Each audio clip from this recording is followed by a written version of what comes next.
Un saludo muy especial para todos. Estamos pero muy felices de seguir con este recorrido de la historia bíblica, la narrativa bíblica, de pasta a pasta de la Biblia. Estamos ya saliendo de Génesis y entrando al libro de Éxodo. Y recordemos en nuestra agenda que nos acompaña en este estudio su historia, nuestra historia. Estamos recorriendo los 6 episodios de la Biblia de creación, caída, Israel, Jesús, la iglesia y la nueva creación, y estamos en el episodio de Israel. Entonces nos acompaña en esta mañana el pastor Cristian. Pastor, buenas, ¿cómo estás? Leo, muy bien, gracias al Señor, contento de estar aquí en este devocional y listicos para meditar y profundizar un poquito más en este libro de la Biblia hoy. Bueno, ¿qué libro nos corresponde el día de hoy?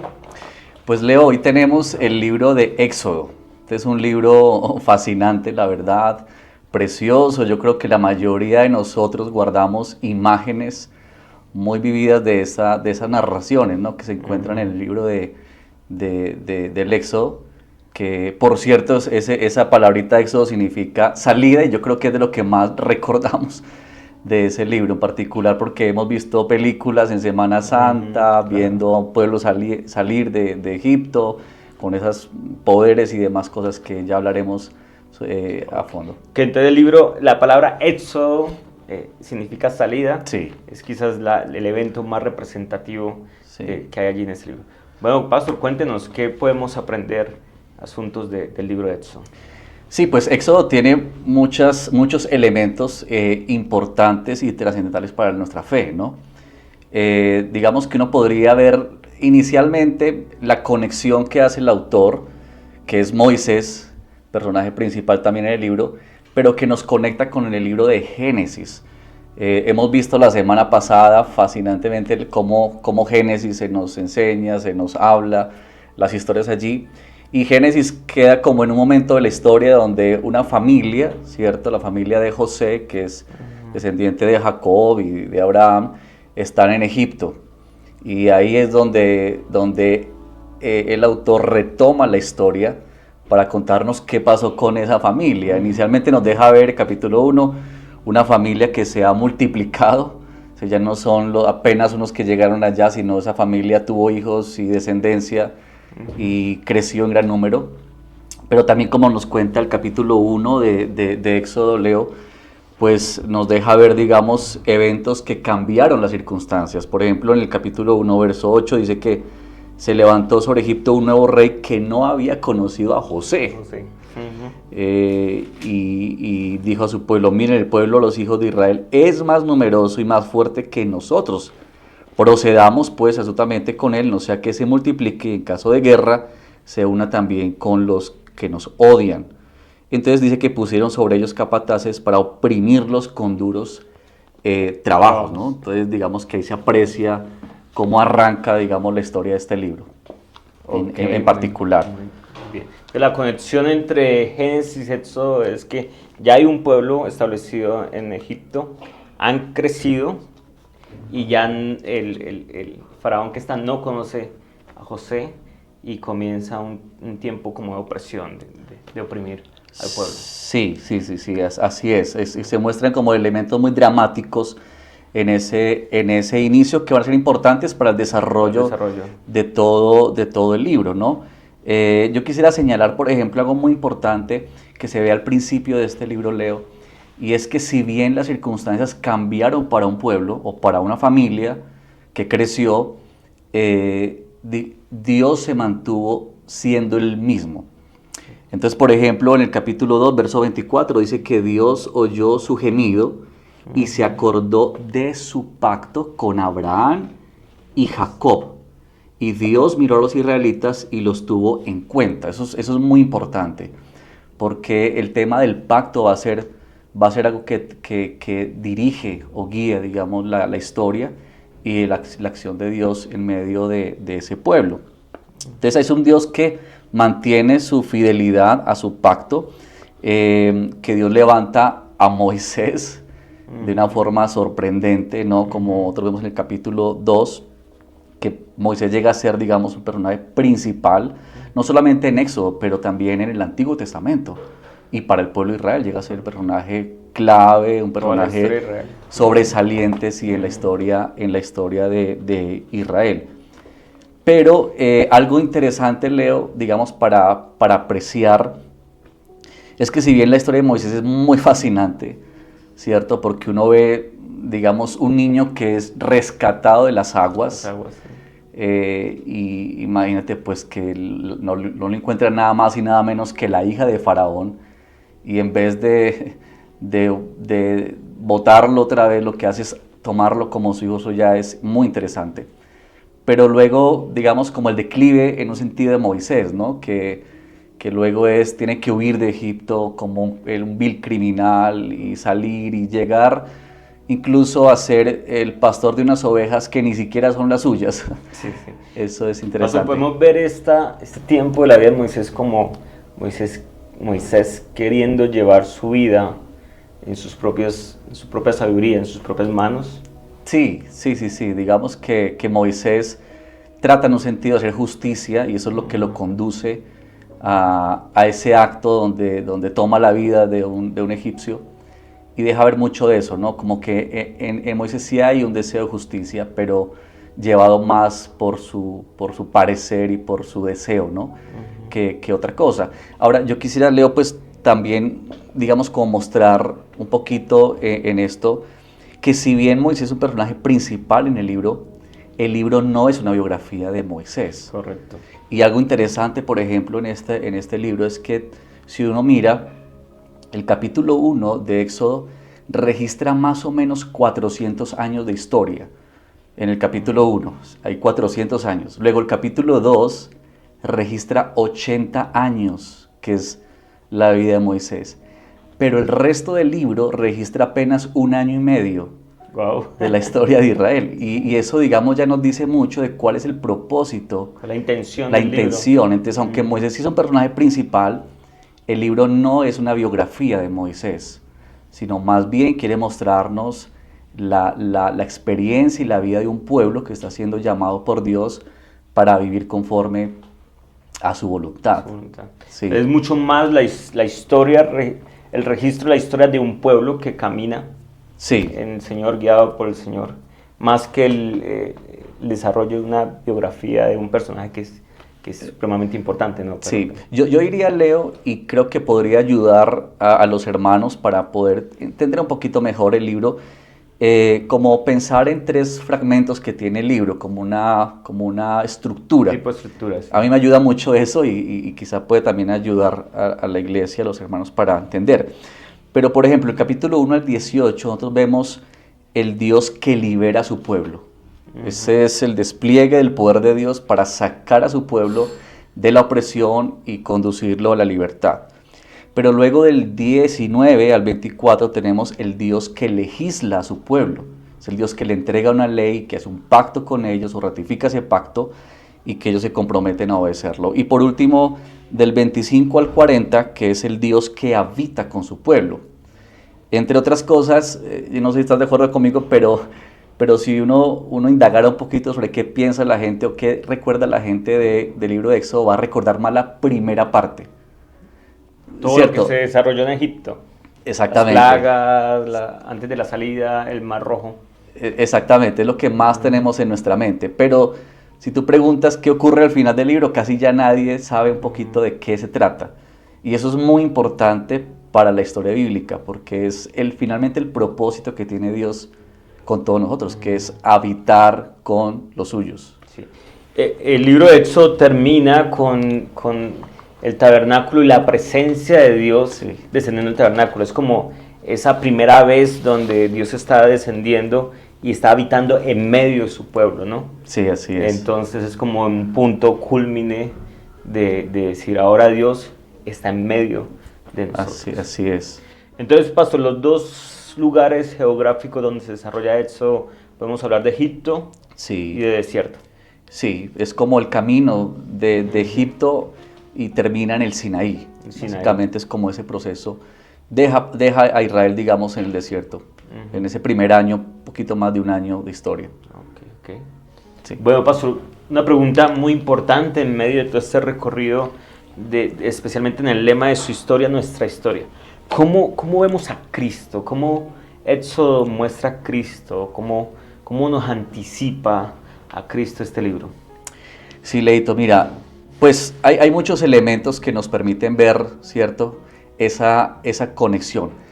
Algunos temas importantes, digamos, que también encontramos en el libro, y si me permites un poquito mencionarlos antes de ir a ese punto de esa conexión, es, por ejemplo, ver cómo Dios lleva a cabo su plan, ¿cierto?, su promesa que había hecho a Abraham, que luego fue transmitida a Isaac y luego a Jacob. Es el Dios que se mantiene fiel a las promesas, y eso es lo que debemos, digamos, un tema importante en el libro de Éxodo, es ver cómo Dios se mantiene fiel a su palabra y al pacto que Él ha hecho desde Abraham, de que en Él haría un pueblo, ¿cierto?, numeroso, que habitaría una tierra prometida y que a través de ese linaje se bendeciría todas las familias de la tierra. Y el llamado a Moisés es eso: soy el Dios de Abraham, de Isaac y de Jacob. Muestra cómo Dios ha venido cumpliendo sus promesas a lo largo de los diferentes Eso es clave en el libro de Éxodo, cómo Dios se presenta, ¿no? O sea, la carta de presentación de Él es esa, es yo les he prometido. Otro asunto también, Leo, es por ejemplo que Dios en Éxodo se muestra como el único Dios vivo y verdadero. De hecho, la lucha de poderes que hay en los primeros capítulos de la liberación deja ver eso. Hay una pregunta muy importante en el libro que está en el capítulo 5, en el verso 2. Dice, pero Faraón dijo, cuando Moisés va a la presencia de Faraón, ¿no? Esta es la pregunta: ¿quién es el Señor o quién es Dios para que yo escuche su voz y deje ir a Israel? Ahora mira lo que dice: no conozco al Señor y además no dejaré ir a Israel. Es decir, Faraón dice, ¿quién es ese Dios? Yo no conozco a ese Dios. Faraón conocía a sus dioses, ¿cierto? Que para él eran los poderosos. Así que cuando Moisés viene a decirle, deja salir a mi pueblo porque va a servirle a mi Dios o al Señor, la pregunta de Moisés, ¿quién es ese Dios? Yo no lo conozco. Entonces lo que sucede ahí en adelante es que Dios va a mostrarle a Faraón y a Egipto quién es Él, a través de su poder. Pero no solamente a Egipto y a Faraón, también al mismo Israel. Porque Él más adelante les va a decir, ¿no?, cuando les entrega pan y codornices, para que sepan que yo soy el Señor. O sea, Dios está revelando a través de su poder y dejando claridad: no hay otro Dios sobre el universo, Él es el soberano, ¿no? Claro. Eso es muy, muy interesante. Pero también, Leo, quisiera mencionar esto, que es muy importante, y es notar el momento en el que Dios da la ley también a su pueblo. Dios, mira que Dios no le dio la ley al pueblo antes de salir. Es decir, Dios no le dice al pueblo, bueno, yo los voy a sacar, he escuchado su aflicción, entonces miren, estos son los requisitos, esta es la ley, cumplan la ley, y si ustedes obedecen la ley, entonces yo después los libero. Exacto. Primero hay liberación y después hay ley. Exacto, y eso es clave, Leo, no solamente en el libro, eso es clave en toda la historia de la redención, porque el centro del evangelio es ese. No es que los hombres hacemos cosas para ganarnos la liberación, sino más bien que Dios inicia esa liberación y luego, siendo libres, entonces Dios nos llama a someternos o obedecerle a Él. Y una ley que está expresada a nivel del amor de Dios, ¿no? Una ley que nos expresa el cuidado de Dios, los límites para no hacernos daño, y no una ley que nos somete a esclavitud. Pues somos liberados de la esclavitud. Sí. Y eso pone la relación del pueblo de Dios con Dios en una relación de amor, no en una relación de obligación. Entonces creo que entender eso nos ayuda también a pensar en nuestra propia vida hoy en día en el evangelio, que nosotros no estamos haciendo cosas para ganarnos el favor de Dios, sino que Dios ya nos ha salvado en Cristo, nos ha dado su redención, ahora respondemos a esa salvación con una vida que se somete voluntariamente a Él, ¿no? Entonces eso me parece que también es muy, muy como importante en esta narrativa. Un pueblo que es un pueblo rebelde, ¿cierto?, que es obstinado, y uno va a notar eso desde casi el siguiente capítulo, después del cántico de Moisés, capítulo 15, ya en el siguiente capítulo el autor nos dice, este pueblo procede en ingratitud, en rebeldía, en descontento, y ellos comienzan a decir, oye, nos hubiéramos quedado en Egipto, ¿cierto? Allá sí teníamos buena comidita. ¿Por qué nos trajiste para acá? Uno piensa en eso y uno dice, es impactante que alguien que salió de la esclavitud de esa forma, de esa magnitud, piense ahora lo mejor habría sido quedarnos. ¿Sabes, Leo, que alguien dijo esto? Que Dios sacó a Israel de Egipto para luego sacarle a Israel a Egipto del corazón. O sea, ellos salieron, pero ahora necesitaban que Egipto fuera arrancado del corazón y vieran a Dios como suficiente, como Señor de sus vidas, ¿no? Eso me parece que es muy importante. Y hacia el final, pues, del libro, un tema que es importante es el tema del tabernáculo, ¿no? Y cómo Dios viene a morar en medio de este pueblo. Podríamos decir que al comienzo del libro uno ve a un pueblo que tiene una idea de Dios. Ellos escuchaban de Dios, ellos clamaron a Dios, pero es como un Dios distante. Y el libro termina bellamente con descendiendo, ¿cierto?, la gloria de Dios sobre el tabernáculo, y ahora Dios está habitando en medio de su pueblo. Eso es también fascinante. Pues muy interesante. Entonces nos han nombrado las promesas de Dios en Abraham, Isaac y Jacob, ver un punto. Nos nombraste el tema de la liberación y ley. Sí. Nos nombraste el tema de la presencia de Dios en medio de ellos. Todo esto para entonces poder ver a Cristo, sí, en medio del libro. Entonces, ¿cómo vemos a Cristo en medio de este libro? ¿Cómo nos anuncia? ¿Cómo hace parte este libro de la historia, de la redención que nos muestra todas las Escrituras? Sí. Algo, digamos, inicial que podríamos decir frente a eso es ver que Moisés sí es un tipo de Jesús. Es decir, con eso quiero decir que Moisés de alguna forma está apuntando hacia Cristo. Porque fíjate, por ejemplo, Leo, que Moisés es mediador entre Dios y el pueblo. O sea, él se convierte en un mediador entre Dios y este pueblo de Israel. Pero también Moisés es el mediador entre Dios y el juicio, porque es Dios quien usa a Moisés para traer juicio sobre el mal y sobre Egipto. Pero también Moisés es instrumento de Dios para liberar a su pueblo. Es por medio de Moisés quien se entrega la ley en el Sinaí. Moisés es un pastor para el pueblo, es quien los guía, quien los cuida. Es un hombre que Dios usa para proveer agua, proveer pan. Así que uno puede ver esa conexión, digamos, entre este personaje y Cristo. Ya nos está anunciando muchos de los roles y los oficios que va a tener Jesús como mediador entre Dios y nosotros, ¿cierto? Es decir, ahora Cristo en el futuro, viéndolo desde Moisés, sería el mediador de un nuevo pacto, y ese carácter fiel y compasivo que se ve en Éxodo se va a apreciar mejor y más completamente en la persona de Cristo Jesús, en su obra como elemento. Pero también, por ejemplo, Leo, aquí está el asunto, por ejemplo, la Pascua. La Pascua es un momento tan importante en el libro de Éxodo. Se registra el capítulo 12 y parte del capítulo 13, pero ya desde ahí se está anunciando la necesidad del sacrificio. El derramamiento de sangre. El derramamiento de sangre, exactamente, como redención. Porque fíjate que ante el anuncio, ¿cierto?, de la muerte de los primogénitos, nota que la amenaza está para todos. Es decir, no es solamente para Egipto. La amenaza también es para Israel. Es decir, van a morir todos los primogénitos.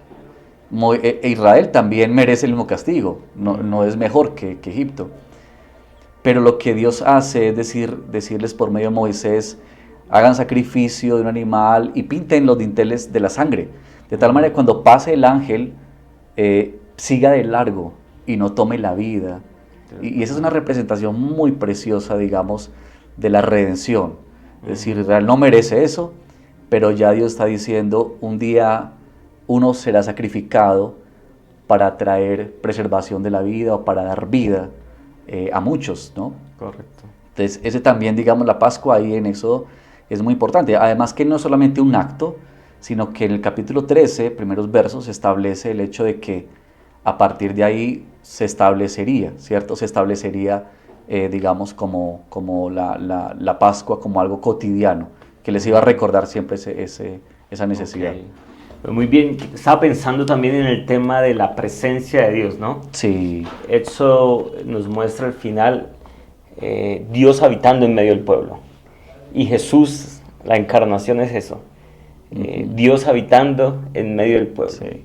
Y el Espíritu Santo es eso, Dios habitando en nuestros corazones. Entonces, como hay una tabernaculización en Cristo. Bueno, muy bien. Pastor, la idea es que los hermanos de la iglesia y todas las personas que escuchan, amigos, se animen a escuchar este libro, se animen a estudiar este libro, se animen a ver cómo Dios, en un plan amoroso, en un plan detallado, ha colocado todos los elementos para nuestra redención, para el perdón de nuestros pecados. ¿Cómo animamos a las personas que nos escuchan y nos ven a seguir estudiando este libro? ¿Qué hay de ánimo? ¿Qué hay de elementos que debemos tener en cuenta y de elementos importantes que este libro nos aborda? Algo más para animar a los oyentes. Sí, yo diría, Leo, que este es un libro muy importante para entender nuestra historia, así como se ha titulado, digamos, esta serie en este año, porque la historia de Israel refleja también nuestra historia, no es una historia, digamos, del pasado, sino que si uno mira, hay tanta similitud, nos parecemos tanto a Israel y eso va a ser muy importante para todos nosotros, entender cómo Dios trae salvación, redención, es clave para poder entender a Cristo, es ver esa necesidad en el libro de Éxodo.